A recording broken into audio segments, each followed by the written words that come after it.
அன்பிற்குரிய சகோதர சகோதரிகளே, நம்முடைய இந்தியாவில் வாழ்கிற முஸ்லீம்களுடைய யதார்த்தமான நிலைமை எப்படி இருக்கிறது என்பதை இப்போது கட்டப்பட்டு திறக்க இருக்கின்ற அந்த ராமர் கோவில் திறப்பு நிகழ்ச்சி இருக்கு இல்லையா, அந்த நிகழ்ச்சியை வைத்து நம்ம எல்லாரையும் எடை போட்டு அறிந்து கொள்ள முடிகிறது. ஒரு ராமருக்காக வேண்டி அவங்க ஒரு கோயில் கட்டுவதில் நமக்கு எந்த மறுப்பும் இல்லை, கட்டிட்டு போகலாம், 1000 கோயில் கூட கட்டலாம்.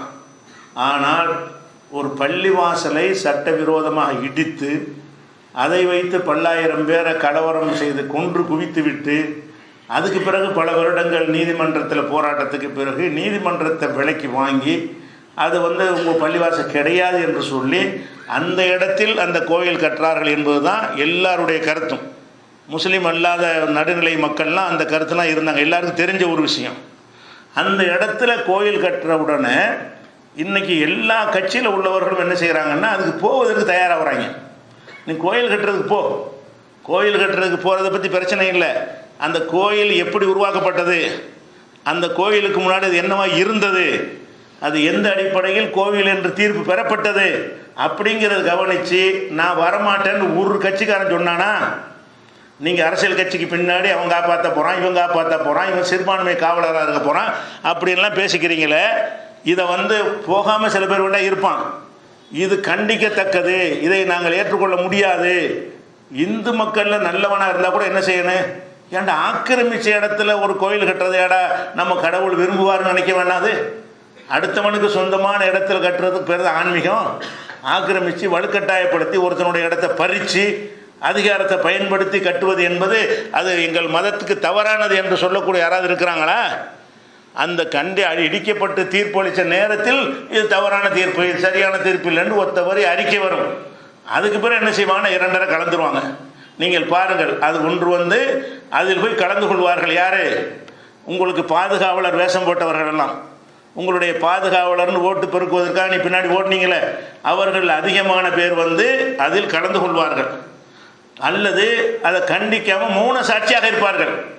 இது கோயில் கிடையாது, இது எங்கள் மதத்தின் மீது உனக்கு புனிதத்தின் மீது நம்பிக்கை இருந்தால் கூட என்ன சொல்லணும், இது எங்கள் மதத்தை இழிவுபடுத்தக்கூடியதாக இருக்கிறது, நாங்கள் ஆக்கிரமித்த இடத்தில் நாங்கள் வழிபட மாட்டோம், ராமர் கட்டுறதா இருந்தால் சொந்தமான இடத்துல நீ விலைக்கு வாங்கி கட்டு, 1000 கோயில் கூட கட்டுன்னு சொல்லணுமா இல்லையா?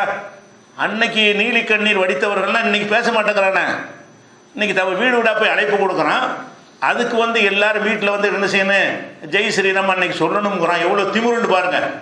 அன்றைக்கு என்ன செய்யணும், எல்லாரும் சொல்லணுமா, வீட்டில் விளக்கு ஏற்றணுமா, முடியும். இந்துக்களே இதை ஏற்றக்கூடாது, நேர்மையான இந்துக்களாக இருப்பார்கள் என்று சொன்னால் இதுதான் நம்ம நம்பிக்கையா? உலகத்தில் உங்கள் இந்து மதத்தை பற்றி என்ன நினைப்பான், என்னடா அடுத்தவன் எடுத்து ஆக்கிரமித்து கட்டி வச்சுக்கிட்டு அதில் இவ்வளவுக்கு புனிதம் இருப்பதாக கருதுகிறார்கள் நினைக்க மாட்டான்.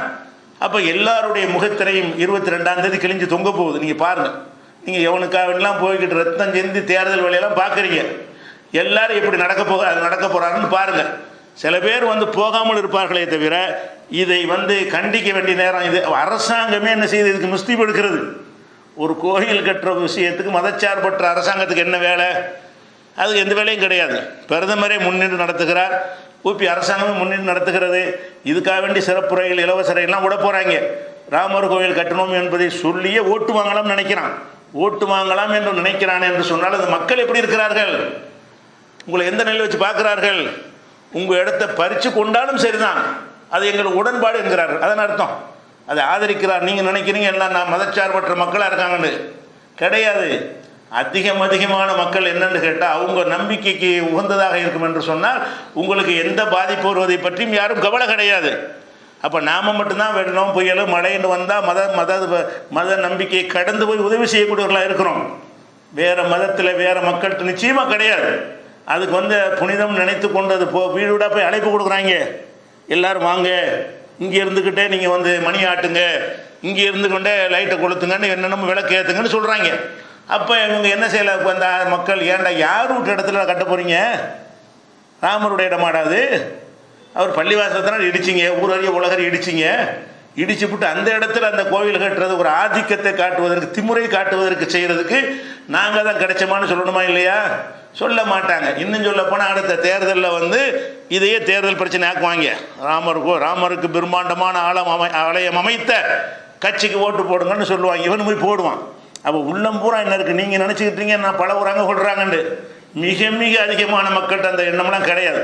சும்மா ஊர் உலகத்துக்கு மட்டும் பழகிக்கிறாங்களே தவிர உள்ளத்தில் போனால் என்ன இருக்குது, ராமர் ஆலயம் எங்கே வருது, உங்கள் வீட்டு இடத்தை இடிச்சுப்புட்டு வருதுன்னு சொல்லி எவனா பேசுகிறானா? நாம் இதை பேச முடியாது. பேச வேண்டியவர்கள் முஸ்லீம் அல்லாத மக்கள் பேசணும். அவங்க இது வரைக்கும் பேசுனாங்களா? பேசலை, இனியும் பேச மாட்டாங்க. அந்த 22ஆம் தேதி என்னென்னா தேசிய விழாவாக போயிடும். உலகம் பூரா பார்க்குற அளவுக்கு என்ன செய்யும் அரசாங்கம், மாநில அரசு, மத்திய அரசாங்கம் எல்லாமே ஒட்டுமொத்தமாக செய்யக்கூடியதாகவும் பல லட்சம் மக்கள் போய் கலந்து கொள்வார்கள். கலந்து கொள்ளாதவர்கள் என்ன செய்வாங்க, வீட்டில் உட்காந்துக்கிட்டு அன்னைக்கு லைட்டு ஏற்றி விளக்கு ஏற்றி அது கொண்டாடக்கூடிய ஒரு நிலைமையை உண்டாக்கி இருக்கிறார்கள். அதெல்லாம் கொண்டாடுவதற்கு இவர்கள் தயாராக இருக்கிறார்கள்னா, இடிக்கும் போது கண்டித்தவர்கள், இந்த தீர்ப்பு அளிக்கும் போது கண்டித்தவர்கள் அட்ஜஸ்ட் ஆகிட்டாங்க.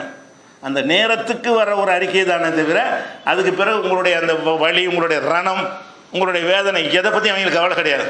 நமக்கு எவ்வளோ ரணம், எத்தனை வருஷம் அதுக்காக போராடி இருக்கிறோம், அது எவ்வளோ பெரிய துரோகம் நமக்கு இழைக்கப்பட்டிருக்கு. அது இன்னைக்கு சாவுற வரைக்கும் நம்மளால் ஆறாத வடு. அது பாபர் மசூதி இழந்தது செத்தான மறையாத அளவுக்கு ஒரு வடுவாக நமக்கு இருக்கிறத அதை பற்றி யாராவது சிந்தித்து பார்க்குறாங்களா? யாரும் நினைக்க மாட்டேங்கிறாங்க. நம்ம தான் மனிதாபிமானம் எல்லாம் காட்டுறமே தவிர அவர்கள்ட்ட இது இருக்கும் என்று சொன்னால் இந்த நாட்டில் கட்ட விட்டுருக்க மாட்டாங்க. காவிகள் செஞ்சிட்டாங்கன்னு சொல்லி மற்ற மக்கள்லாம் வெறுக்கிறாங்கன்னு நீங்கள் நினச்சிக்கலாம் போகாதீங்க. எல்லோரும் ஓகே, எல்லாம் உடன்பாடு. சும்மா ஃபார்மாலிட்டிக்கு கண்டிக்கணும் என்பது கண்டித்தார்களே தவிர எல்லாருடைய உள்ளங்களையும் ராமருக்கு ஒரு கோவில் கட்டுவது அவசியம்னு நினைக்கிறாங்க. அதில் எங்களுக்கு மாற்று கருத்தில் எங்கே கட்டுறது தான் பிரச்சனை. நம்ம இடத்தில் கட்டுக்கிறார்கள், ஆக்கிரமித்து கட்டுக்கிறார்கள். அப்போ உன் இடத்துல ஒருத்தன் ஆக்கிரமித்து ஒரு வீடு கட்டினா நீ எப்படி பார்ப்ப? அப்படியே இது பார்க்க மாட்டேங்கிற. உனக்கு ஒவ்வொரு இந்து சகோதரன் நினச்சி பார்க்கணும். உனக்கு சொந்தமான ஒரு வீட்டை ஒருத்தன் இடித்து விட்டு இன்னொருத்த பொய்யான ரெக்கார்டை காட்டி தீர்ப்பு வாங்கிட்டு கட்டினான் என்று சொன்னால் நீ மனசார ஆதரிப்பியா? அந்த திறப்புழாவுக்கு போவியா? அழைப்பு கொடுக்க வந்தால் அதை அங்கீகரிப்பியா? அப்படி அங்கீகரிக்க மாட்டா என்று சொன்னால் இதை மட்டும் அங்கீகரிக்கிறாய். இதுதான் நம்மளுடைய நிலைமை. நம்ம இந்த நாட்டில் இருக்கக்கூடிய நிலைமை என்ன? நீங்கள் நீங்கள் இப்போ என்ன ஒரு எல்லா உரிமையும் தந்துட்டாங்க, இவன் காப்பாற்றிடுவான், அவன் காப்பாற்றிடுவான், இவன் நிற்பான்னு நினைக்கிறீங்களா? எவன் நிற்க மாட்டான் என்பதற்கு இந்த ராமர் கோயில் திறப்பு நிகழ்ச்சி என்ன செய்ய உங்களுக்கு சான்றாக இருக்கும் என்பதை ஒரு விழிப்புணர்வுக்காக பதிவு செய்து கொள்கிறேன். அஸ்ஸலாமு அலைக்கும்.